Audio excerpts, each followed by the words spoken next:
سورج ڈوب رہا تھا اور اس کی نارنجی کرنیں آسمان پر پھیلی ہوئی تھیں جب جنید کا جہاز 10 سال بعد وطن کی سرزمین پر اترا تو اس کے دل کی دھڑکنیں بے ترتیب ہو رہی تھیں۔ یہ وہ لمحہ تھا جس کا اس نے ہر رات اور ہر دن انتظار کیا تھا۔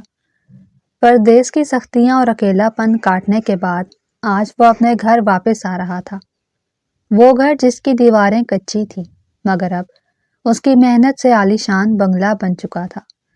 ایئرپورٹ سے باہر نکلتے ہی اس نے لمبی سانس لی۔ فضا میں مٹی کی وہی پرانی اور جانی پہچانی خوشبو تھی جس نے اسے یاد دلایا کہ وہ اب اپنے لوگوں میں ہے۔ اس نے ٹیکسی لی اور اپنے گاؤں کی طرف روانہ ہوا۔ راستے بھر اس کی نظریں بدلتے ہوئے مناظر کو دیکھتی رہیں مگر اس کا دماغ صرف ایک ہی چہرے پر اٹکا ہوا تھا اور وہ چہرہ نازیہ کا تھا، اس کی شریک حیات جس کے لیے اس نے اپنی جوانی کے 10 قیمتی سال پردیس کی بھٹی میں جھونک دیے تھے۔ وہ سوچ رہا تھا کہ نازیہ اب کیسی لگتی ہوگی، کیا وہ اب بھی اتنی ہی شرمیلی ہے یا وقت نے اسے بدل دیا ہے؟ وہ خود سے باتیں کر رہا تھا کہ اب وہ واپس نہیں جائے گا، اس نے اتنا کما لیا ہے کہ اب باقی زندگی وہ اور نازیہ سکون سے گزار سکتے ہیں۔ گاڑی جب اس کی گلی میں داخل ہوئی تو اس کا سینہ فخر سے پھول گیا کیونکہ اس کا گھر اب پورے محلے میں سب سے الگ اور شاندار نظر آ رہا تھا۔ یہ وہی گھر تھا جہاں کبھی بارش کا پانی ٹپکتا تھا مگر اب سنگ مرمر کی دیواریں چمک رہی تھیں۔ ٹیکسی گیٹ پر رکی تو ہارن کی آواز سن کر گیٹ کھلا اور سامنے اس کے بھائی کھڑے تھے، راشد، ساجد، کاشف اور زاہد۔ چاروں بھائی اب جوان ہو چکے تھے اور ان کے چہروں پر خوشحالی تھی۔ وہ بھاگتے ہوئے آئے اور جنید کو گلے لگا لیا۔ جنید کی آنکھوں میں آنسو آ گئے، یہ خوشی کے آنسو تھے۔ اس نے اپنے بھائیوں کو دیکھا، پھر پیچھے کھڑی اپنی تینوں بہنوں عظمیٰ، سائمہ اور ردا کو دیکھا جو اب بڑی ہو گئی تھیں۔ سب نے اسے گھیر لیا، پھول نچھاور کیے گئے اور اسے عزت و احترام کے ساتھ اندر لے گئے۔ ڈرائنگ روم میں بٹھایا گیا جو مہنگے صوفوں اور فانوس سے سجا ہوا تھا۔ جنید کی نظریں بار بار دروازے کی طرف اٹھ رہی تھیں۔ وہ اپنی ماں سے ملا، ان کے قدموں میں بیٹھا، دعائیں لیں مگر اس کی بے چین نظریں جسے ڈھونڈ رہی تھیں وہ وہاں نہیں تھی۔ آخر اس سے رہا نہ گیا اور اس نے پانی کا گلاس ہاتھ میں لیتے ہوئے پوچھا کہ سب تو یہاں ہیں مگر نازیہ نظر نہیں آ رہی، وہ کہاں ہے؟ کمرے میں ایک لمحے کے لیے خاموشی چھا گئی۔ بھائیوں نے ایک دوسرے کی طرف دیکھا، پھر بڑے بھائی راشد نے مسکراتے ہوئے کہا، ارے بھائی، آپ کو تو پتہ ہے عورتوں کا مزاج، بس آپ کے آنے کی خبر سنتے ہی وہ خوشی سے پاگل ہو گئی تھی۔ اور پھر اچانک اسے یاد آیا کہ اس نے منت مانی تھی کہ جب آپ واپس آئیں گے تو وہ دربار پر چادر چڑھائے گی اور پھر وہیں سے اپنے میکے چلی گئی کہ آپ کے لیے کوئی خاص تحفہ تیار کر سکے، اور ویسے بھی اس کے والد کی طبیعت کچھ خراب تھی تو وہ وہیں رک گئی۔ ہم نے اسے کہا بھی کہ جنید آ رہا ہے مگر اس نے کہا کہ وہ کل صبح ہی آئے گی تاکہ آپ کو سرپرائز دے سکے۔ جنید نے یہ سنا تو اس کے دل کو تھوڑا سکون ملا، حالانکہ وہ چاہتا تھا کہ نازیہ اس وقت اس کے سامنے ہوتی، مگر اس نے سوچا کہ چلو کوئی بات نہیں، 10 سال انتظار کیا ہے تو ایک رات اور سہی، شاید وہ واقعی مجھے کوئی سرپرائز دینا چاہتی ہو یا شاید میرے اچانک آ جانے سے گھبرا گئی ہو۔ وہ مسکرایا اور خاموش ہو گیا۔ کھانا لگایا گیا، انواع و اقسام کے کھانے تھے۔ جنید نے اپنے ہاتھوں کی کمائی کا یہ رنگ دیکھا تو اللہ کا شکر ادا کیا مگر نوالا حلق سے نیچے نہیں اتر رہا تھا کیونکہ جس کے ساتھ بیٹھ کر کھانے کا خواب اس نے 10 سال دیکھا تھا وہ ساتھ نہیں تھی۔ رات کے جب مہمان چلے گئے اور گھر میں خاموشی چھا گئی تو جنید اپنے کمرے میں چلا گیا۔ یہ کمرہ بھی نیا بنا تھا، نرم بستر، مہنگے پردے اور اے سی کی ٹھنڈک، مگر جنید کو وہ سکون نہیں مل رہا تھا۔ وہ کپڑے بدل کر آرام دہ کرسی پر بیٹھ گیا اور آنکھیں بند کر لیں۔ تھکن اس کے جسم میں تھی مگر نیند آنکھوں سے کوسوں دور تھی۔ اس نے سر پیچھے ٹکایا اور ماضی کے دریچوں میں جھانکنے لگا۔ اس کا ذہن 10 سال پیچھے چلا گیا، جب وہ 25 سال کا ایک نوجوان تھا اور حالات کی چکی میں پس رہا تھا۔ یہ ان دنوں کی بات ہے جب ان کا گھر بہت چھوٹا اور خستہ حال تھا، 2 کمروں کا مکان جس کی چھتیں لکڑی کی تھیں اور بارش میں جگہ جگہ سے پانی ٹپکتا تھا۔ اس کے والد ایک فیکٹری میں معمولی چوکیدار تھے جن کی تنخواہ اتنی کم تھی کہ مہینے کا راشن بھی مشکل سے پورا ہوتا تھا۔ جنید گھر میں سب سے بڑا تھا، اس کے بعد 4 بھائی اور 3 بہنیں تھیں۔ کل ملا کر 10 لوگوں کا کنبہ اور کمانے والا صرف ایک باپ۔ جنید نے BA کیا ہوا تھا مگر نوکری نہیں مل رہی تھی۔ وہ روزانہ اخبار میں اشتہار دیکھتا اور اپنی سائیکل پر دھکے کھاتا ہوا شہر کے چکر لگاتا، مگر ہر جگہ سے مایوسی ملتی۔ گھر میں اکثر فاقوں کی نوبت آ جاتی تھی۔ ماں سلائی کڑھائی کر کے کچھ پیسے جوڑتی تھی تاکہ بچوں کی فیس دی جا سکے۔ بھائی بہن چھوٹے تھے اور ان کی فرمائشیں ختم نہیں ہوتی تھیں۔ کبھی کسی کو جوتے چاہیے ہوتے تو کبھی کسی کو کتابیں، اور جنید اپنے باپ کی جھکی ہوئی کمر دیکھ کر اندر ہی اندر گھٹتا رہتا۔ وہ اکثر راتوں کو جاگ کر سوچتا کہ وہ ایسا کیا کرے کہ اس غربت کے دلدل سے اپنے خاندان کو نکال سکے۔ وہ ایک ذمہ دار بیٹا تھا اور جانتا تھا کہ باپ کے ریٹائر ہونے کے بعد ساری ذمہ داری اس کے کندھوں پر آنے والی ہے۔ انہی تنگ دستی کے دنوں میں ایک بار اس کے والد نے گھر پر ایک چھوٹی سی دعوت رکھی تھی۔ یہ دعوت ان کی ایک دور کی رشتہ دار خالہ کے لیے تھی جو دوسرے شہر سے آئی تھی، اور ان کے ساتھ ان کی 20 سالہ بیٹی نازیہ بھی تھی۔ جنید نے اس سے پہلے نازیہ کو کبھی نہیں دیکھا تھا۔ وہ لوگ غریب ضرور تھے مگر مہمان نواز تھے۔ ماں نے ادھر ادھر سے ادھار لے کر کھانے کا انتظام کیا۔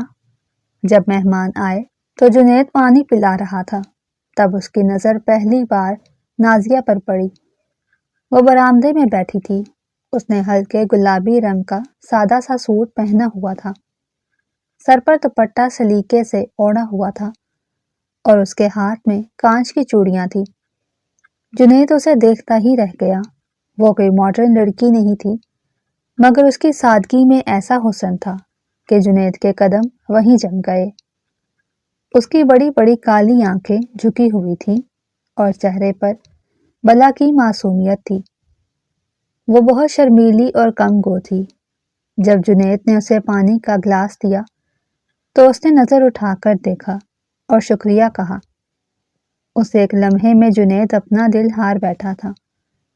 وہ 7 دن ان کے گھر رہی اور وہ 7 دن جنید کی زندگی کے سب سے حسین دن تھے۔ وہ بہانے بہانے سے گھر جلدی آ جاتا اور کوشش کرتا کہ کسی طرح نازیہ سے بات ہو سکے۔ نازیہ بھی شاید اس کی توجہ کو محسوس کر چکی تھی۔ جب وہ چھت پر کپڑے سکھانے جاتی تو جنید بھی وہاں پہنچ جاتا۔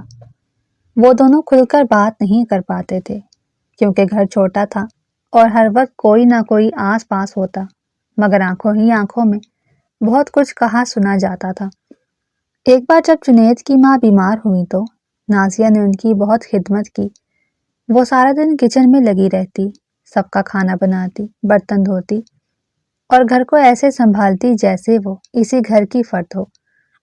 جنید اسے چھپ چھپ کر دیکھتا کہ کیسے وہ پسینے میں شرابور ہونے کے باوجود مسکرا کر کام کر رہی ہے۔ اس کی سلیقہ شعاری اور اخلاق نے جنید کو اور بھی گرویدہ کر لیا۔ آخری دن جب وہ جانے لگی تو جنید کی ہمت جواب دے گئی۔ اس نے سوچا کہ اگر آج بات نہ کی تو شاید پھر کبھی موقع نہ ملے۔ اس نے اپنی ماں کو الگ لے جا کر بٹھایا اور اپنے دل کی بات کہہ دی۔ ماں پہلے تو حیران ہوئی، پھر اداس ہو کر بولی، بیٹا نازیہ لاکھوں میں ایک ہے، مجھے بھی وہ بہت پسند ہے، مگر تم اپنے حالات دیکھ رہے ہو، ہم اس وقت شادی کا بوجھ نہیں اٹھا سکتے۔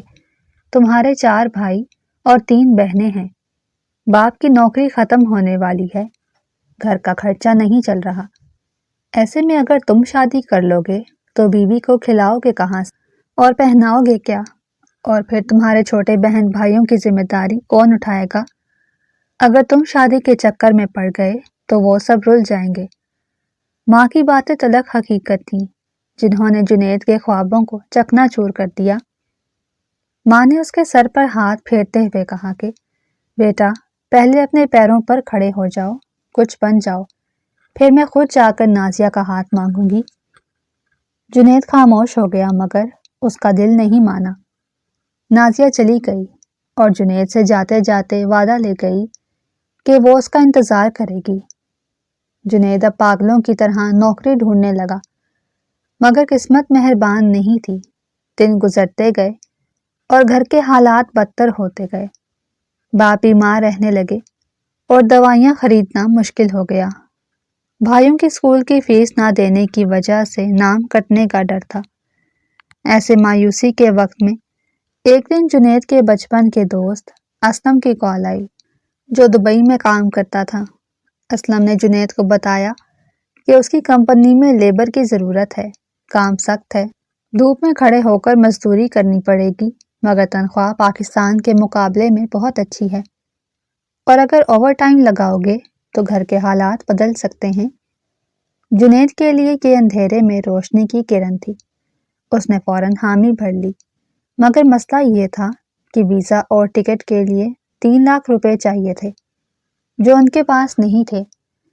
جنید نے گھر میں بات کی، سب بہت خوش ہوئے۔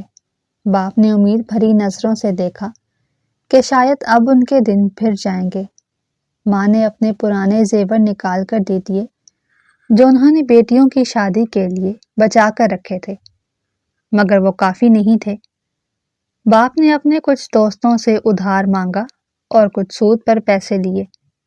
اس طرح بڑی مشکل سے پیسے جمع ہوئے، ویزا آ گیا اور جانے کی تاریخ طے ہو گئی۔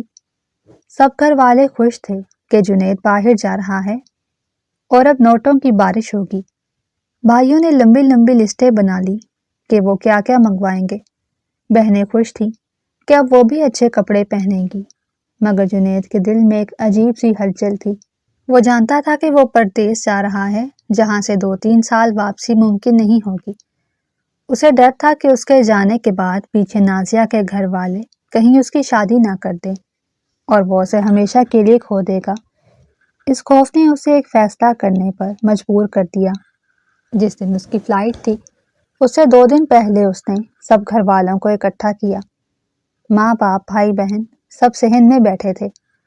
جنید نے سنجیدگی سے سب کی طرف دیکھا اور کہا کہ میں جانتا ہوں کہ آپ سب نے میرے جانے کے لیے کتنی قربانیاں دی ہیں اور میں وعدہ کرتا ہوں کہ میں وہاں جا کر دن رات ایک کر دوں گا، خون پسینہ بہاؤں گا اور آپ سب کو ہر وہ خوشی دوں گا جس کے آپ حقدار ہیں۔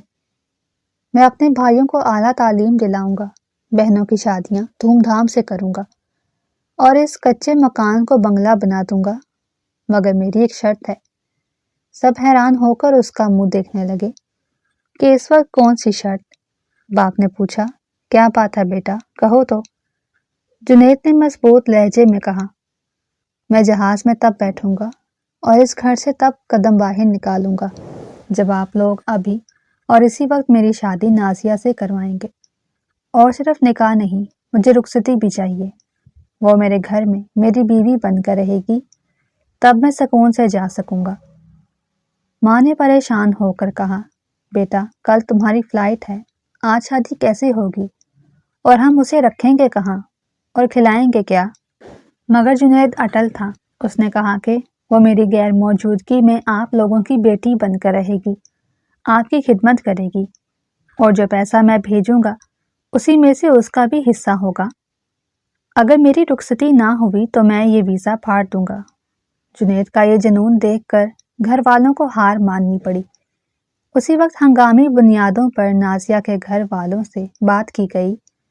وہ لوگ پہلے تو ہچکچائے کہ اتنی جلدی کیسے، مگر جنید کے باہر جانے کی وجہ سے وہ بھی مان گئے۔ اسی رات سادگی سے نکاح ہوا اور نازیہ دلہن بن کر اسی کچے مکان میں آ گئی۔ وہ جنید کی زندگی کی سب سے حسین رات تھی، لیکن وہ ملن صرف چند گھنٹوں کا تھا۔ جنید نے نازیہ کو بتایا کہ وہ کل جا رہا ہے۔ نازیہ رو پڑی کہ ابھی تو آئے تھے اور ابھی جا رہے ہیں۔ جنید نے اس کے آنسو پوچھے اور وعدہ کیا، نازیہ یہ جدائی عارضی ہے، میں جا رہا ہوں تاکہ تمہاری زندگی بدل سکوں۔ میں تمہیں رانی بنا کر رکھوں گا، بس تم میرے ماں باپ کا خیال رکھنا اور میرا انتظار کرنا۔ نازیہ نے سسکتے ہوئے وعدہ کیا کہ وہ مرتے دم تک اس کا انتظار کرے گی اور اس کے گھر کی عزت کی حفاظت کرے گی۔ اگلی صبح فجر کے وقت جنید تیار ہوا۔ گھر میں اداسی اور امید دونوں تھی۔ جنید نے جاتے ہوئے اپنے بھائیوں کو گلے لگایا اور کہا، راشد، ساجد، تم لوگ گھر کے مرد ہو، میری غیر موجودگی میں نازیہ کا خیال رکھنا، اسے کبھی کوئی تکلیف نہ ہونے دینا، یہ میری عزت ہے جو میں تمہارے حوالے کر کے جا رہا ہوں۔ بھائیوں نے قسمیں کھائیں کہ بھائی آپ بے فکر ہو جائیں، بھابھی ہمارے لیے ماں جیسی ہیں، ہم انہیں پلکوں پر بٹھا کر رکھیں گے۔ جنید نے آخری بار نم آنکھوں سے نازیہ کو دیکھا جو دروازے کی اوٹ میں کھڑی رو رہی تھی، اور پھر بھاری قدموں سے باہر نکل گیا۔ اسے خبر نہیں تھی کہ وہ اپنی زندگی کی سب سے بڑی غلطی کر رہا ہے۔ وہ اپنی معصوم بیوی کو بھیڑیوں کے حوالے کر کے جا رہا تھا جو اس کی پیٹھ پیچھے اس کی عزت کو تار تار کرنے والے تھے۔ وہ کرسی پر بیٹھا ماضی کے اس منظر کو یاد کر کے تڑپ اٹھا۔ اس کے کانوں میں آج بھی نازیہ کی سسکیاں گونج رہی تھیں جب اس نے کہا تھا کہ مجھے مت چھوڑ کر جائیں، مگر وہ چلا گیا تھا دولت کمانے کے لیے تاکہ اسے خوشیاں دے سکے، اور آج جب وہ دولت لے کر آیا تھا تو وہ خوشی غائب تھی، لیکن اسے امید تھی کہ کل صبح سب ٹھیک ہو جائے گا۔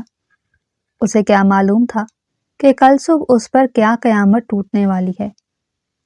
سورج کی سنہری کرنیں جب مخملی پردوں سے چھن کر کمرے میں داخل ہوئی تو جنید کی آنکھ کھل گئی۔ یہ اس کی اپنی زندگی کی سب سے پرسکون صبح تھی، جس میں نہ کوئی الارم تھا، نہ سپروائزر کی چیخو پکار، اور نہ ہی کام پر جانے کی جلدی۔ وہ کچھ دیر تک تو نرم و ملائم بستر پر لیٹا چھت کو گھورتا رہا، اور اسے یقین ہی نہیں آ رہا تھا کہ وہ واقعی اپنے گھر میں ہے، وہ گھر جسے وہ خوابوں میں دیکھا کرتا تھا۔ اے سی کی ٹھنڈک نے اسے پردیس کی تپتی ہوئی دھوپ اور لو کے تھپیڑوں کو بھلا دیا۔ وہ اٹھا اور فریش ہو کر کمرے سے باہر نکلا تو گھر میں زندگی کی چہل پہل تھی۔ کچن سے پراٹھوں کی خوشبو آ رہی تھی جو اس کی بھوک کو چمکا رہی تھی۔ وہ نیچے ہال میں آیا جہاں بڑا سا دسترخوان بچھا ہوا تھا اور سب گھر والے اس کا انتظار کر رہے تھے۔ ماں اسے دیکھتے ہی کھڑی ہو گئیں اور اس کا ماتھا چوما۔ بھائیوں نے اسے جگہ دی اور بہنیں اسے دیکھ کر مسکرانے لگیں۔ ناشتہ شروع ہوا تو جنید نے دیکھا کہ دسترخوان نعمتوں سے بھرا ہوا تھا۔ دیسی گھی کے پراٹھے، لسی، مکھن، انڈے اور نہ جانے کیا کیا۔ یہ وہی گھر تھا جہاں کبھی سوکھی روٹی کے لالے پڑے ہوتے تھے، مگر آج یہاں رزق کی فراوانی تھی۔ جنید نے پہلا نوالا لیا تو اس کا ذائقہ اسے سیدھا بچپن میں لے گیا۔ سب ہنس رہے تھے، باتیں کر رہے تھے۔ جنید نے ماحول کو مزید خوشگوار بنانے کے لیے بھائیوں اور بہنوں سے پوچھا، سناؤ تم سب کی زندگی میں کیا چل رہا ہے؟ میں تو وہاں کام میں ایسا پھنسا رہا کہ کبھی تفصیل سے پوچھ ہی نہیں سکا۔ راشد نے مسکراتے ہوئے بتایا، بھائی جان، آپ کی دعاؤں سے سب سیٹ ہے۔ میری منگنی تایا کی بیٹی سے ہو گئی اور ساجد کا رشتہ بھی پکا ہو چکا ہے۔ بس آپ کے آنے کا انتظار تھا تاکہ شادی کی تاریخ رکھ سکیں۔ اور کاشف بھی اب بڑا ہو گیا ہے، اس کی بھی بات چل رہی ہے۔ عظمیٰ اور سائمہ نے شرماتے ہوئے سر جھکا لیا تو ماں نے بتایا کہ ان دونوں کے رشتے بھی بہت اچھے گھرانوں میں طے ہو چکے ہیں۔ لڑکے والے بار بار تاریخ مانگ رہے تھے، مگر ہم نے کہہ دیا تھا کہ جب تک ہمارا بڑا بیٹا جنید واپس نہیں آتا اس گھر میں کوئی شہنائی نہیں بجے گی۔ یہ سن کر جنید کا سینہ فخر سے چوڑا ہو گیا کہ اس کے گھر والوں نے اس کی اتنی عزت کی اور اس کے لیے اپنی خوشیاں روکے رکھی۔ وہ بہت خوش تھا کہ اس کی قربانی رائگاں نہیں گئی۔ اس کے بہن بھائی اب اپنی زندگیوں میں خوش ہیں اور سیٹل ہونے والے ہیں۔ باتوں ہی باتوں میں اچانک جنید کی نظر اس کرسی پر پڑی جو خالی تھی اور سب سے اوپر والی جگہ پر رکھی تھی۔ یہ اس کے والد کی کرسی تھی۔ ایک لمحے کے لیے اس کا نوالا حلق میں اٹک گیا اور وہ خوشی کا ماحول جیسے متھم پڑ گیا۔ جنید کا ذہن ایک دم سے ماضی کے اس تاریک دن کی طرف کھینچتا چلا گیا جب وہ پردیس میں تھا۔ ابھی اسے گئے ہوئے صرف 1 سال ہوا تھا کہ اسے گھر سے کال آئی۔ وہ اس وقت تپتی دھوپ میں 50 منزلہ عمارت کے سہاروں پر کھڑا شیشے صاف کر رہا تھا جب اسے فورمین نے نیچے بلایا اور فون اس کے ہاتھ میں تھمایا۔ دوسری طرف اس کا چھوٹا بھائی راشد رو رہا تھا اور اس کے رونے کی آواز نے جنید کے پیروں تلے سے زمین نکال دی تھی۔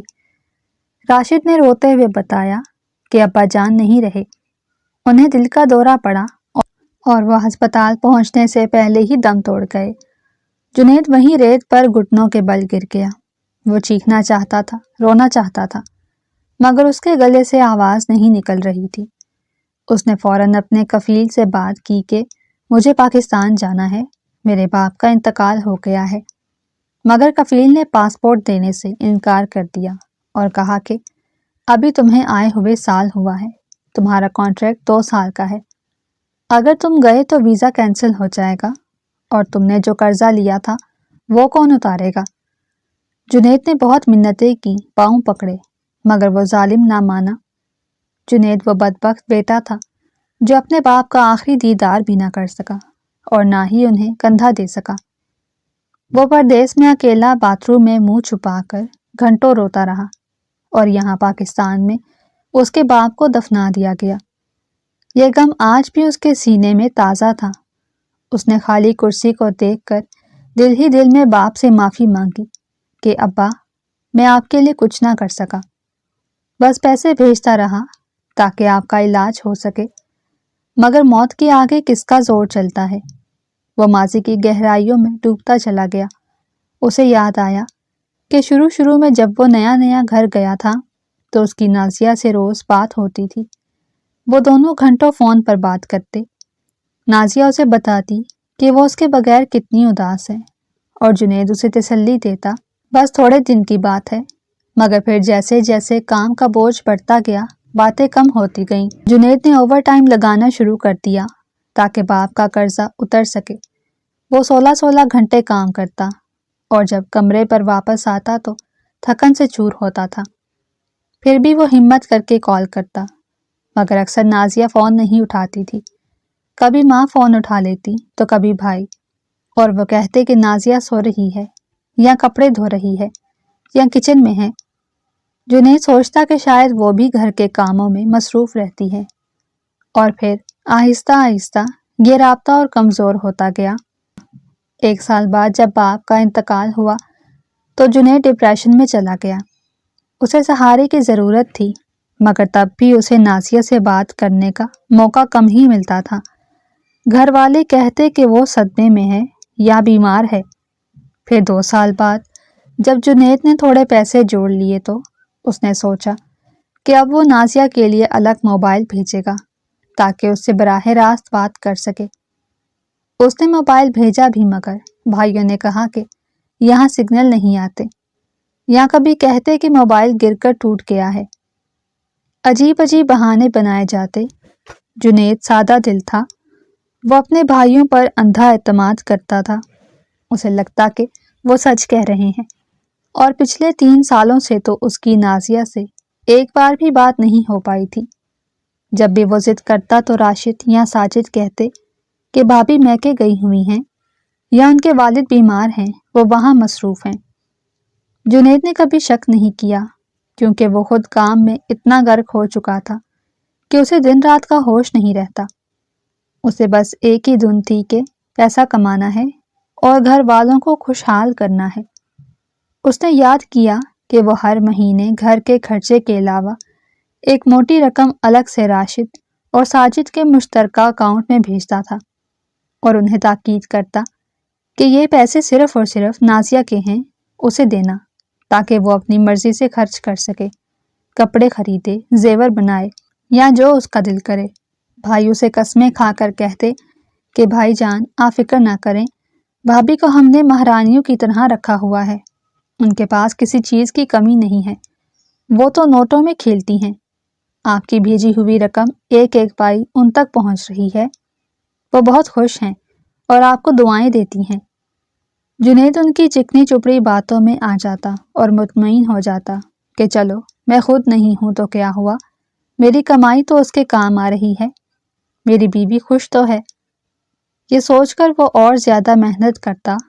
اس کے ہاتھوں میں چھالے پڑ گئے تھے، جوانی دھوپ میں جھلس گئی تھی، بال وقت سے پہلے سفید ہونے لگے، مگر اس نے پرواہ نہیں کی، کیونکہ اس کے سامنے اس کے گھر والوں اور بیوی کا روشن مستقبل تھا۔ وہ انہی خیالوں میں گم تھا کہ اچانک اسے اپنے کندھے پر کسی کا ہاتھ محسوس ہوا۔ وہ چونکا تو دیکھا، ماں اس کے پاس کھڑی تھی۔ انہوں نے پیار سے کہا، بیٹا کہاں کھو گئے ہو، چائے ٹھنڈی ہو رہی ہے۔ جنید ہڑبڑا کر سیدھا ہوا اور مسکرانے کی کوشش کی۔ جی ماں، بس ابا کی یاد آ گئی تھی۔ ماں کی آنکھوں میں بھی نمی آ گئی۔ انہوں نے کہا، وہ جہاں بھی ہوں گے تمہیں دیکھ کر بہت خوش ہوں گے۔ جنید نے سر ہلایا اور چائے کا کپ اٹھا لیا۔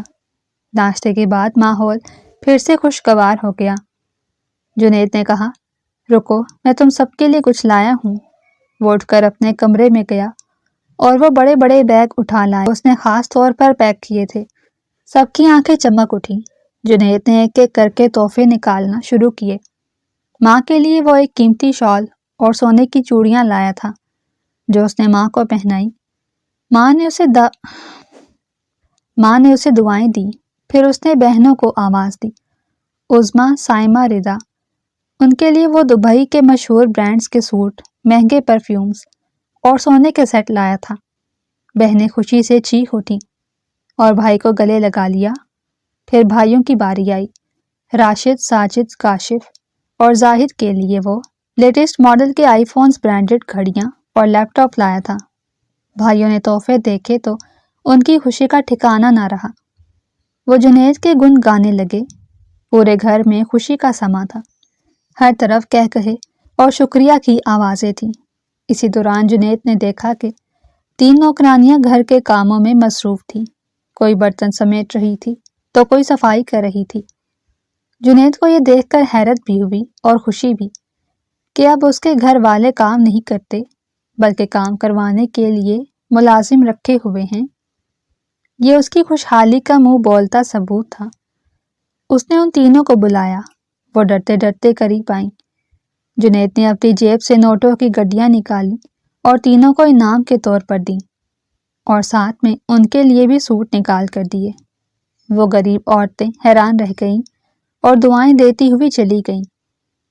جنید کی فیاضی اور دریا دلی پر سب واہ واہ کر رہے تھے، مگر اس ہنگامے اور خوشیوں کے شور میں جنید کا دل کہیں اور اٹکا ہوا تھا۔ وہ بار بار گھڑی دیکھ رہا تھا۔ دوپہر ہونے کو تھی، مگر نازیہ کا کہیں نام و نشان نہ تھا۔ اس کے دل میں ایک عجیب سی بے چینی سر اٹھا رہی تھی، جیسے کوئی انہونی ہونے والی ہو۔ اسے لگ رہا تھا کہ یہ سب کچھ بہت مصنوعی ہے، جیسے کوئی ڈرامہ چل رہا ہو۔ بھائیوں کی ہنسی اسے کھوکھلی لگنے لگی۔ وہ سوچ رہا تھا کہ اگر نازیہ میکے گئی تو اب تک آ کیوں نہیں گئی؟ کیا اسے میرے آنے کی اتنی خوشی بھی نہیں کہ صبح سویرے پہنچ جاتی؟ اور پھر راشد اور ساجد کی نظریں جب آپس میں ملتی تو وہ عجیب سی پراسراریت لیے ہوئے ہوتی۔ جنید کی چھٹی حس اسے خبردار کر رہی تھی کہ کچھ غلط ہے، بہت غلط ہے۔ اس نے اپنے لیے جو تحفہ لیا تھا وہ اب بھی اس کے بیگ کے سب سے نچلے خانے میں پڑا تھا۔ وہ ایک ہیروں کا ہار تھا جو اس نے اپنی 10 سال کی جمع پونجی سے خریدا تھا اپنی رانی کے لیے، مگر جسے پہننا تھا وہ موجود ہی نہیں تھی۔ اس نے راشد سے دوبارہ پوچھا، یا راشد، تم نے گاڑی بھیجی ہے نا نازیہ کو لینے، یا میں خود جاؤں؟ راشد نے فوراً کہا، نہیں بھائی، گاڑی بھیج دی ہے، ڈرائیور گیا ہوا ہے، بس ٹریفک ہوگی راستے میں، آتی ہی ہوگی۔ آپ کیوں پریشان ہوتے ہیں؟ آپ آرام کریں، سفر سے آئے ہیں، تھکے ہوئے ہوں گے۔ مگر جنید کو اب آرام کہاں آنے والا تھا۔ اس کا دل زور زور سے دھڑک رہا تھا اور دماغ میں وسوسے سانپوں کی طرح رینگ رہے تھے۔ اسے وہ وقت یاد آ رہا تھا جب اس نے نازیہ کو رخصت کیا۔ اس کے آنسو، اس کے وعدے، اس کی وفاداری کی قسمیں، کیا وہ سب جھوٹ تھا؟ نہیں، نازیہ ایسی نہیں ہو سکتی۔ تو پھر کیا وجہ ہے کہ وہ ابھی تک نہیں آئی؟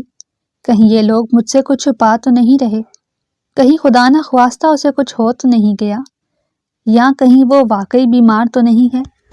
مختلف سوالات اس کے ذہن پر ہتھوڑے برسا رہے تھے، لیکن وہ خاموش رہا تاکہ گھر کا ماحول خراب نہ ہو۔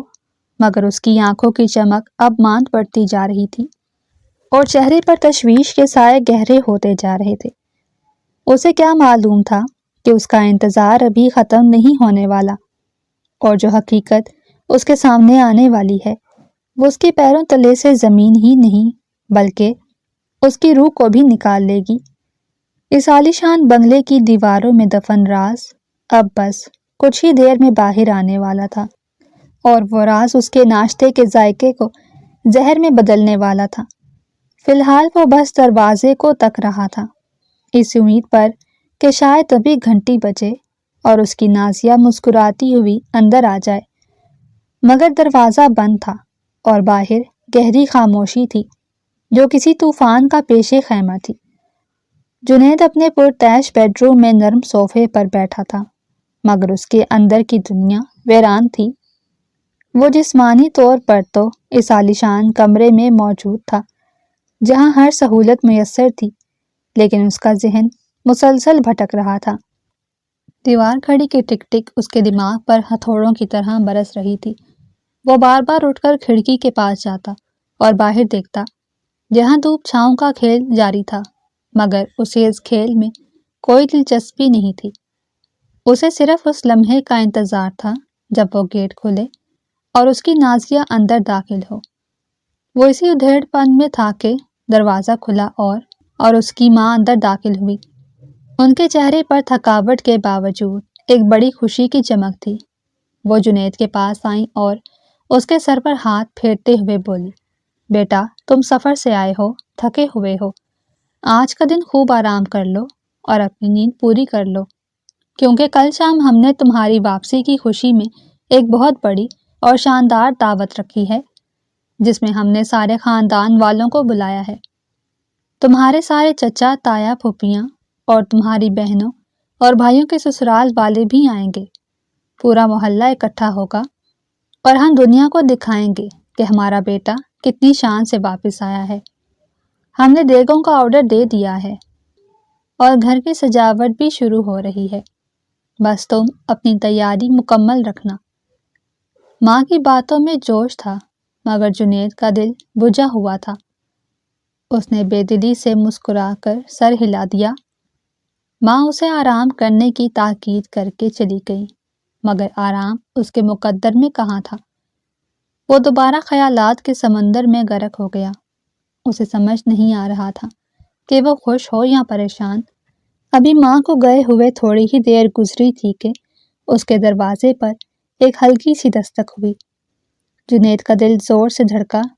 اس کے ذہن میں بجلی کی طرح خیال آیا، یقیناً نازیہ آ گئی ہوگی اور وہ اسے سرپرائز دینے کے لیے چپکے سے آئی ہے۔ اس نے ایک جھٹکے سے اٹھ کر دروازہ کھولا۔ اس کے چہرے پر مسکراہٹ تھی اور وہ باہیں پھیلانے ہی والا تھا کہ سامنے کا منظر دیکھ کر اس کے ہاتھ فضا میں معلق رہ گئے اور مسکراہٹ سمٹ گئی۔ سامنے نازیہ نہیں بلکہ گھر کی ان 3 نوکرانیوں میں سے ایک کھڑی تھی جسے اس نے صبح انعام دیا تھا۔ اس کا نام زبیدہ تھا اور اس کی حالت بہت عجیب تھی۔ چہرہ پسینے سے شرابور تھا اور آنکھوں میں شدید خوف تیر رہا تھا۔ وہ بار بار پیچھے مڑ کر دیکھ رہی تھی جیسے اسے ڈر ہو کہ کوئی اسے دیکھ نہ لے۔ جنید نے ماتھے پر بل ڈال کر اسے دیکھا اور پوچھا کہ کیا بات ہے، تم یہاں کیوں آئی ہو اور اس طرح گھبرا کیوں رہی ہو؟ زبیدہ نے کپکپاتے ہونٹوں کے ساتھ کہا، صاحب جی مجھے آپ سے ایک بہت ضروری بات کرنی ہے، اور یہ بات نازیہ باجی کے بارے میں ہے۔ یہ سنتے ہی جنید کے کان کھڑے ہو گئے اور اس کی سستی اور تھکاوٹ ایک لمحے میں غائب ہو گئی۔ اس نے بے تابی سے پوچھا، کیا بات ہے؟ نازیہ کے بارے میں کیا بتانا ہے تمہیں؟ جلدی بولو۔ زبیدہ نے پھر دائیں بائیں دیکھا اور دروازے کے مزید قریب ہو کر سرگوشی کے انداز میں بولی، صاحب جی، وہ دراصل بات یہ ہے کہ نازیہ بی بی، ابھی اس نے صرف اتنا ہی کہا تھا اور وہ اصل بات بتانے کے لیے منہ کھول ہی رہی تھی کہ اچانک راہداری کے دوسرے سرے سے ساجد کی غصیلی اور کڑک دار آواز گونجی، زبیدہ، تم یہاں کیا کر رہی ہو؟ زبیدہ کے الفاظ اس کے حلق میں ہی اٹک گئے اور وہ سہم کر پیچھے ہٹ گئی۔ ساجد تیزی سے چلتا ہوا قریب آیا اور غصے سے اسے گھورتے ہوئے بولا، میں تمہیں پورے گھر میں ڈھونڈ رہا ہوں اور تم یہاں کھڑی ہو۔ تمہیں کہا تھا کہ میرے سوٹ استری کرنے ہیں، شام ہونے والی ہے اور تم نے ابھی تک کچھ نہیں کیا۔ چلو دفع ہو جاؤ اور جا کر اپنا کام کرو، خبردار جو یہاں دوبارہ نظر آئی۔ زبیدہ نے ایک نظر بے بسی سے جنید کی طرف دیکھا، جیسے وہ کہنا چاہ رہی ہو کہ مجھے بچا لیں، اور پھر سر جھکا کر تیزی سے وہاں سے بھاگ گئی۔ جنید ہکا بکا کھڑا رہ گیا۔ اسے کچھ سمجھ نہیں آیا کہ زبیدہ کیا کہنا چاہتی تھی، لیکن اس کی آنکھوں میں جو خوف تھا اس نے جنید کے دل میں شک کا بیج بو دیا تھا۔ ساجد نے جنید کی طرف دیکھ کر مسکرانے کی کوشش کی جو صاف مصنوعی لگ رہی تھی، اور بولا، بھائی جان، ان نوکروں کے منہ نہ لگے، یہ کام چور ہیں، بس کام سے بچنے کے بہانے ڈھونڈتی ہیں اور ادھر ادھر کی باتیں لگا کر انعام لینا چاہتی ہیں۔ شاید آپ سے مزید پیسے مانگنے آئی ہوگی، آپ آرام کریں، میں ذرا ٹینٹ والوں کو دیکھ لوں۔ یہ کہہ کر ساجد بھی تیزی سے چلا گیا، مگر وہ اپنے پیچھے سوالات کا ایک طوفان چھوڑ گیا۔ جنید اب کمرے میں ٹک نہیں سکتا تھا۔ اس کا دل کر رہا تھا کہ ابھی جا کر اس نوکرانی زبیدہ کو پکڑے اور پوچھے کہ وہ کیا کہنا چاہتی تھی نازیہ کے بارے میں، وہ کیا جانتی ہے جو باقی گھر والے نہیں بتا رہے۔ وہ کمرے سے باہر نکلا، نیچے ہال میں آیا تو گھر میں ہنگامہ برپا تھا۔ دعوت کی تیاریاں عروج پر تھیں، پھولوں کی سجاوٹ ہو رہی تھی، قالین بچھائے جا رہے تھے، ہر کوئی مصروف تھا۔ جنید کی نظریں زبیدہ کو ڈھونڈ رہی تھی۔ اس نے دیکھا کہ زبیدہ کچن میں برتن دھو رہی ہے۔ وہ اس کی طرف بڑھا ہی تھا کہ راستے میں اس کی بہن عظمیٰ آ گئی اور اس کا ہاتھ پکڑ کر بولی، بھائی دیکھیں، میں نے کل کے لیے یہ سوٹ نکالا ہے، کیسا لگ رہا ہے؟ جنید نے بے دلی سے کہا، بہت اچھا ہے، اور آگے بڑھنے کی کوشش کی، مگر عظمیٰ نے اسے باتوں میں لگا لیا اور زبردستی کپڑے دکھانے لگی۔ اتنے میں زبیدہ وہاں سے غائب ہو گئی۔ جنید کو جھنجھلاہٹ ہونے لگی۔ اس نے بہن کو ٹالا اور دوبارہ زبیدہ کی تلاش شروع کی۔ تھوڑی دیر بعد اس نے دیکھا کہ زبیدہ صحن میں جھاڑو لگا رہی ہے۔ وہ موقع غنیمت جان کر تیزی سے اس کی طرف لپکا۔ ابھی وہ اس کے پاس پہنچنے ہی والا تھا کہ کاشف آ گیا اور بولا، بھائی جان، ذرا باہر آئیں، دیگوں والا آپ سے گوشت کے بارے میں پوچھ رہا ہے۔ جنید نے غصے سے کہا، مجھے نہیں پتا، تم لوگ خود دیکھ لو، مگر کاشف نے اصرار کیا اور اسے بازو سے پکڑ کر باہر لے گیا۔ جنید کو ایسا محسوس ہو رہا تھا کہ جیسے یہ سب جان بوجھ کر کیا جا رہا ہے، جیسے گھر کے در و دیوار اور اس کے اپنے خون کے رشتے اس کے اور زبیدہ کے درمیان دیوار بن کر کھڑے ہو گئے ہیں۔ ہر بار جب وہ زبیدہ کے قریب جاتا، کوئی نہ کوئی آڑے آ جاتا۔ وہ سارا دن اسی کشمکش میں گزر گیا۔ جنید کا دم گھٹنے لگا تھا۔ وہ اپنے ہی گھر میں اجنبی اور قیدی محسوس کر رہا تھا۔ شام ہو گئی اور سورج غروب ہو گیا۔ اندھیرا چھاتے ہی جنید کی بے چینی وحشت میں بدل گئی، کیونکہ نازیہ ابھی تک نہیں آئی تھی۔ باہر موسلادھار بارش شروع ہو گئی تھی۔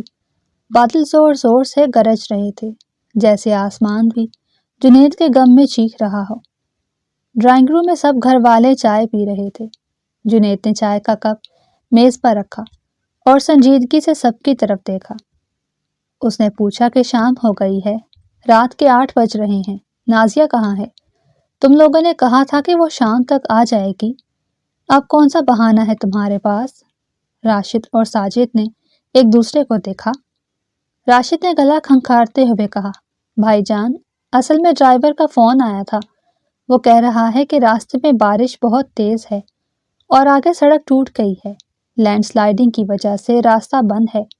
گاڑی کا گزرنا ناممکن ہے۔ وہ لوگ آدھے راستے سے واپس چلے گئے۔ گاڑی کا گزرنا ناممکن ہے۔ وہ لوگ آدھے راستے سے واپس چلے گئے ہیں کیونکہ رات کو سفر کرنا خطرناک تھا۔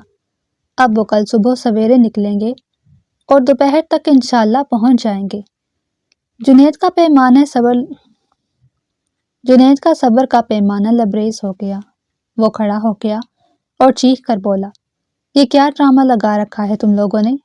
کبھی کہتے ہو میکے گئی ہے، کبھی کہتے ہو کل آئے گی، کبھی کہتے ہو بارش ہے۔ مجھے بے وقوف سمجھ رکھا ہے کیا؟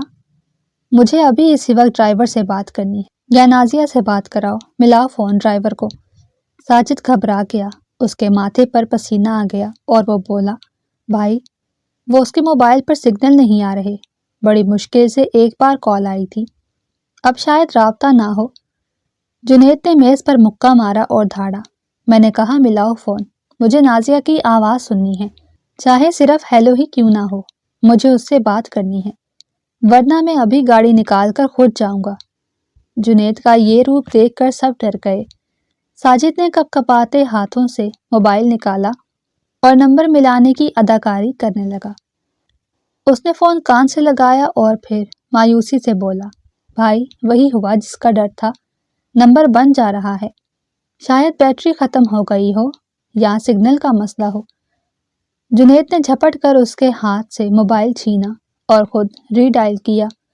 دوسری طرف سے کمپیوٹرائزڈ آواز آ رہی تھی کہ ملایا گیا نمبر فی الحال بند ہے۔ جنید نے غصے سے موبائل صوفے پر پھینکا۔ اسے اب 100% یقین ہو گیا تھا کہ یہ لوگ جھوٹ بول رہے ہیں۔ نازیہ میکے میں نہیں ہے اور نہ ہی راستے میں ہے، کچھ ایسا ہے جو یہ سب چھپا رہے ہیں، اور وہ راز بہت خوفناک ہے۔ اس کی نظریں پھر زبیدہ کو ڈھونڈنے لگی کیونکہ صرف وہی ایک کڑی تھی جو اس کو سچ تک لے جا سکتی تھی۔ وہ وہاں سے اٹھا اور سیدھا سرونٹ کوارٹر کی طرف گیا جو گھر کے پچھلے حصے میں تھا۔ وہاں اندھیرا تھا۔ اس نے آواز دی، زبیدہ، مگر کوئی جواب نہیں آیا۔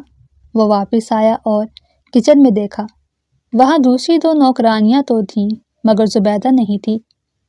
جنید نے اپنی ماں سے جا کر پوچھا کہ زبیدہ کہاں ہے؟ وہ نظر نہیں آ رہی۔ ماں جو تسبیح پڑھ رہی تھی انہوں نے بڑے اطمینان سے جواب دیا، بیٹا اس کے گھر سے فون آیا تھا، اس کا بچہ بہت بیمار ہے تو میں نے اسے چھٹی دے دی ہے، وہ اپنے گھر چلی گئی ہے، اب کل صبح ہی آئے گی۔ جنید نے بے بسی سے سر پکڑ لیا۔ اسے لگا کہ اس کے چاروں طرف جال بن دیا گیا ہے، ایک ایسا جال جس سے نکلنا ناممکن نظر آ رہا تھا۔ ہر راستہ بند تھا، ہر امید کی کرن بجھتی جا رہی تھی۔ وہ لڑکھڑاتے قدموں کے ساتھ اپنے کمرے میں واپس آ گیا۔ باہر بارش اور تیز ہو گئی۔ کھڑکی کے شیشوں پر بارش کی بوندیں اس طرح ٹکرا رہی تھی جیسے کوئی باہر سے مدد کے لیے پکار رہا ہو۔ جنید نے لائٹ بند کر دی اور اندھیرے میں بیٹھ گیا۔ اس کی آنکھوں سے نیند کوسوں دور تھی۔ وہ ساری رات کروٹیں بدلتا رہا۔ اس کے ذہن میں بار بار زبیدہ کا خوف زدہ چہرہ اور ساجد کا گھبرایا ہوا لہجہ آ رہا تھا۔ زبیدہ کیا کہنا چاہتی تھی؟ وہ نازیہ کا نام لے کر چپ کیوں ہو گئی؟ اور ساجد اتنا گھبرایا ہوا کیوں تھا؟ کہیں نازیہ کے ساتھ کچھ بہت برا تو نہیں ہوا؟ خوفناک وسوسے اس کے دماغ کو چاٹ رہے تھے۔ کبھی اسے لگتا کہ کمرے کے کونے سے کسی کے رونے کی آواز آ رہی ہے، وہ اٹھ کر دیکھتا تو کچھ نہ ہوتا۔ کبھی اسے لگتا کہ کھڑکی کے باہر کوئی کھڑا ہے، وہ پردہ ہٹاتا تو صرف بارش کا پانی نظر آتا۔ یہ رات اس کی زندگی کی سب سے لمبی اور اذیت ناک رات تھی۔ ہر گزرتا لمحہ اس کی روح پر خراشیں ڈال رہا تھا۔ اسے اپنی دولت، اپنا بنگلہ، اپنے تحفے سب زہر لگ رہے تھے۔ وہ سوچ رہا تھا کہ کاش میں واپس ہی نہ آتا، یا کاش میں نازیہ کو اپنے ساتھ ہی لے جاتا۔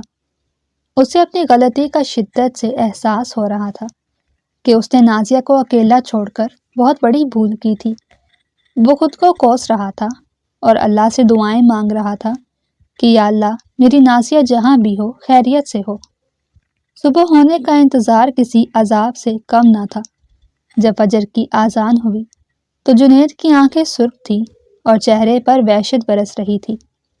اس نے فیصلہ کر لیا تھا کہ آج وہ چپ نہیں بیٹھے گا، آج وہ زبیدہ کو ڈھونڈ کر رہے گا، چاہے وہ زمین کے کسی بھی کونے میں ہو۔ جیسے ہی تھوڑی روشنی پھیلی، جنید کمرے سے باہر نکلا۔ پورا گھر ابھی سو رہا تھا، خاموشی چھائی ہوئی تھی، مگر جنید کے اندر طوفان برپا تھا۔ وہ سیدھا نیچے گیا اور مین گیٹ کی طرف بڑھا تاکہ دیکھے کہ زبیدہ آئی ہے یا نہیں۔ اس کا واحد مقصد اب زبیدہ کو ڈھونڈنا تھا اور اسے پورا سچ اگلوانا تھا۔ اسے معلوم تھا کہ آج کی دعوت میں کچھ بہت بڑا ہونے والا ہے، مگر اسے یہ اندازہ نہیں تھا کہ وہ دعوت اس کی زندگی کو ہمیشہ کے لیے بدل کر رکھ دے گی۔ وہ گیٹ کے پاس کھڑا ہو کر بارش میں بھیگتی ہوئی سڑک کو دیکھنے لگا جہاں سے زبیدہ کو آنا تھا۔ دل میں امید اور خوف کی جنگ جاری تھی، لیکن جنید اب رکنے والا نہیں تھا۔ اس کے ذہن میں صرف ایک ہی سوال تھا، نازیہ کہاں ہے؟ اور اس سوال کا جواب اسے اس عالیشان بنگلے کی بنیادوں کو ہلا کر رکھ دینے والا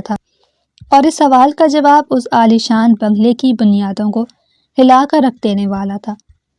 شام کے سائے گہرے ہوتے ہی جنید کا عالیشان بنگلہ روشنیوں سے جگمگا اٹھا۔ پورے گھر کو دلہن کی طرح سجایا گیا، ہر طرف کمکمے جل رہے تھے اور رنگ برنگی روشنیوں نے رات کی تاریکی کو دن میں بدل دیا۔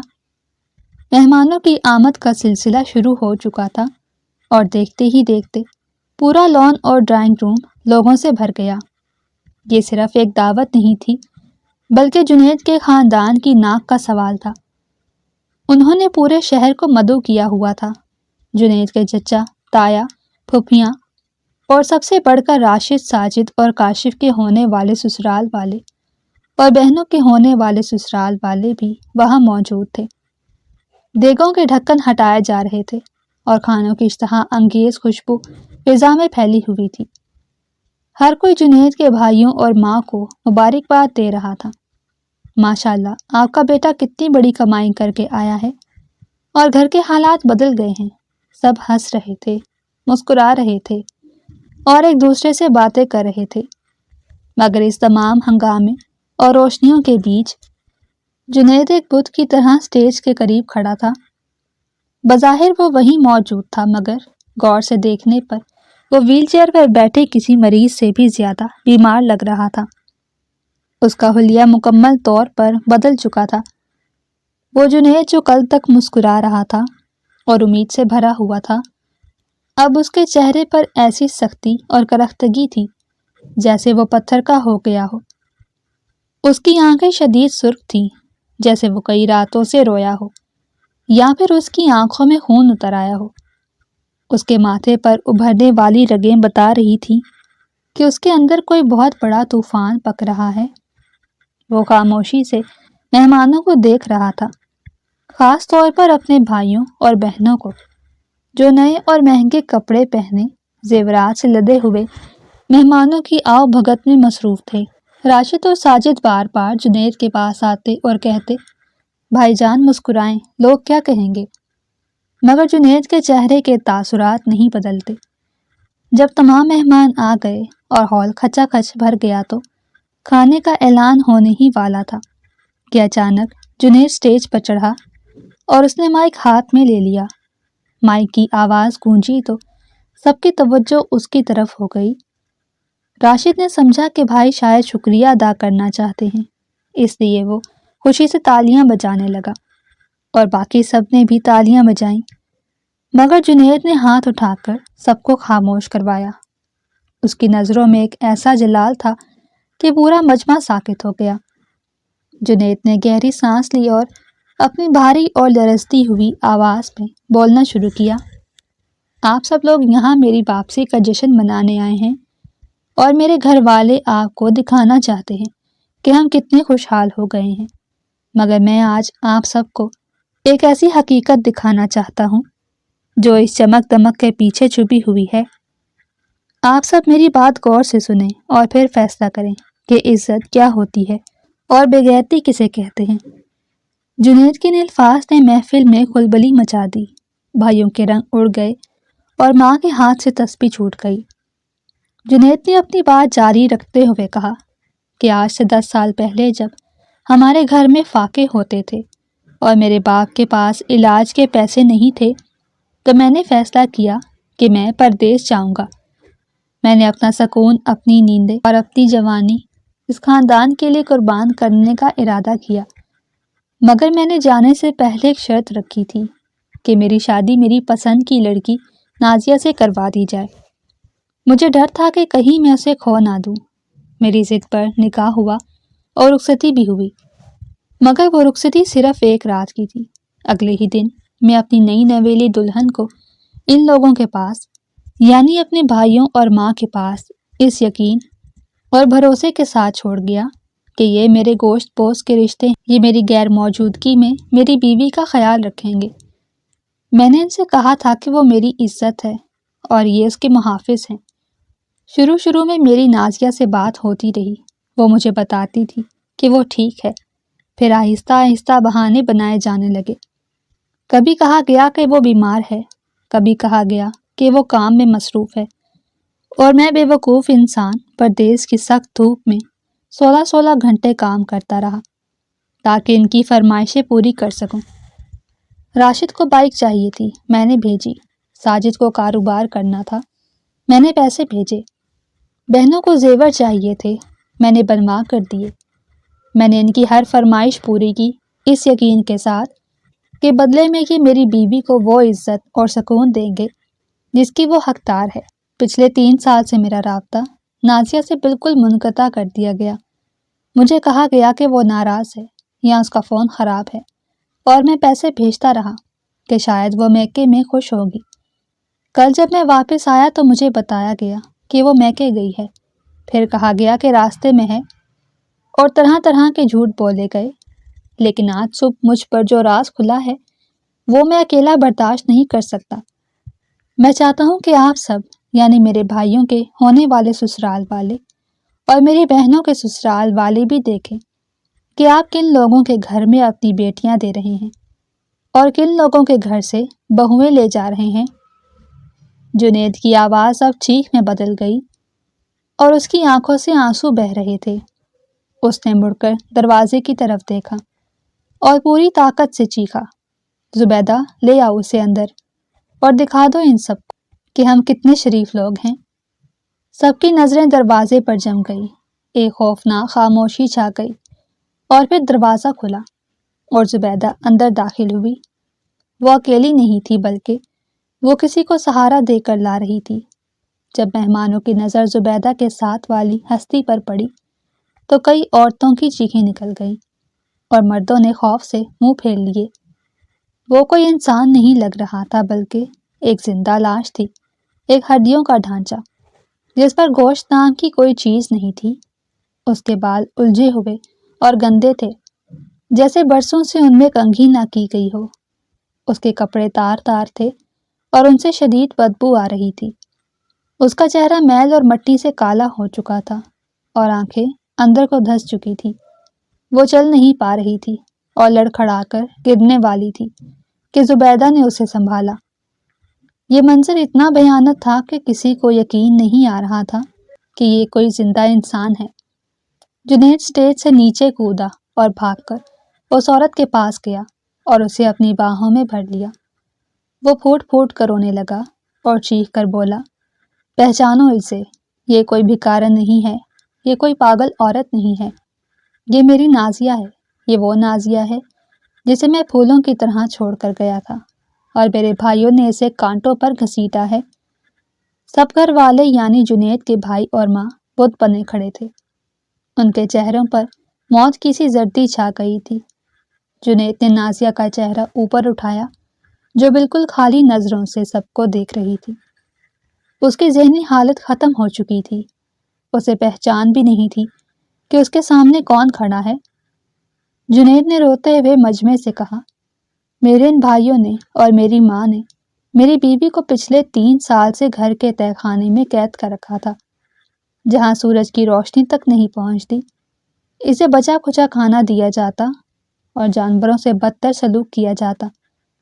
اس کا قصور صرف یہ تھا کہ اس نے ایک بار ان سے پوچھا تھا کہ میرے شوہر کے بھیجے ہوئے پیسے کہاں۔ بس اس جرم کی پاداش میں انہوں نے اسے پاگل قرار دے کر قید کر دیا اور مجھے جھوٹ بولتے رہے کہ وہ میکے میں ہے۔ کیا یہ ہے وہ رانی جسے انہوں نے مہارانی بنا کر رکھا تھا؟ کیا یہ ہے وہ خاندانی شرافت جس کے گن آپ لوگ گاتے ہیں؟ جنید کی آواز میں اتنا درد اور غصہ تھا کہ وہاں موجود ہر شخص کی آنکھ نم ہو گئی۔ اس نے سسکتے ہوئے کہا کہ میں نے ان پر اندھا اعتماد کیا۔ 10 سال تک میں نے ایک دن چھٹی نہیں کی تاکہ ان کو خوشیاں دے سکوں، اور انہوں نے میری پیٹھ پیچھے میری عزت کو تار تار کر دیا۔ میں آج آپ سب مردوں سے کہتا ہوں کہ خدارا اگر پردیس جاؤ تو کبھی اپنی بیوی کو پیچھے مت چھوڑنا۔ یا تو شادی کر کے اسے ساتھ لے جاؤ یا پھر واپس آ کر شادی کرو۔ یہ جو مشترکہ خاندانی نظام کا ڈھونگ ہے، اس میں بہویں میکے میں تو شہزادیاں ہوتی ہیں، مگر سسرال میں شوہر کی غیر موجودگی میں ان کی حیثیت نوکرانیوں سے بھی بدتر ہو جاتی ہے۔ نوکرانیوں کو تو پھر بھی تنخواہ اور چھٹی ملتی ہے، مگر یہاں تو ظلم کی انتہا ہے۔ 3 سال تک اسے اندھیرے میں رکھا گیا۔ میری بیوی نہ جی رہی تھی نہ مر رہی تھی۔ اس کے جسم پر جو زخم ہے وہ گواہ ہیں کہ اس پر کتنا تشدد کیا گیا ہے۔ میں شاید کبھی اپنے گھر والوں کو معاف کر دوں کیونکہ یہ میرے خون کے رشتے ہیں، میری ماں ہے، میرے بھائی بہن ہیں، مگر میں اپنے آپ کو کبھی معاف نہیں کر پاؤں گا۔ میں اس کا مجرم ہوں۔ میں نے اسے ان بھیڑیوں کے حوالے کیا تھا۔ اسی اثناء میں ایک دل دہلا دینے والا واقعہ ہوا۔ نازیہ جو اب تک خالی نظروں سے ادھر ادھر دیکھ رہی تھی، اچانک اس کی نظر سامنے سجے ہوئے کھانے اور دیگوں پر پڑی۔ کھانے کو دیکھتے ہی اس کے اندر جیسے کوئی بھوکا جانور جاگ اٹھا۔ وہ جنید کی گرفت سے نکل کر دیوانہ وار کھانے کی طرف بھاگی اور گرتی پڑتی دیگوں تک پہنچی۔ اس نے نہ پلیٹ دیکھی نہ چمچ۔ وہ اپنے دونوں ہاتھوں سے جلتے ہوئے گرم چاول اور گوشت اٹھا کر منہ میں ٹھوسنے لگی۔ اس کے کھانے کا انداز اتنا وحشیانہ تھا کہ جیسے اسے مہینوں سے کھانا نہ ملا ہو۔ وہ نوالے چبا بھی نہیں رہی تھی، بس نگل رہی تھی، اور اس کے منہ سے عجیب سی آوازیں نکل رہی تھی۔ یہ منظر دیکھ کر وہاں موجود پتھر دل انسان بھی پگھل گئے۔ عورتیں دھاڑے مار کر رونے لگیں۔ جنید بھاگ کر اس کے پاس گیا۔ اس نے اسے روکا نہیں بلکہ اس کے پاس بیٹھ کر روتے ہوئے اس کے بالوں پر ہاتھ پھیرنے لگا اور اسے کھانے دیا۔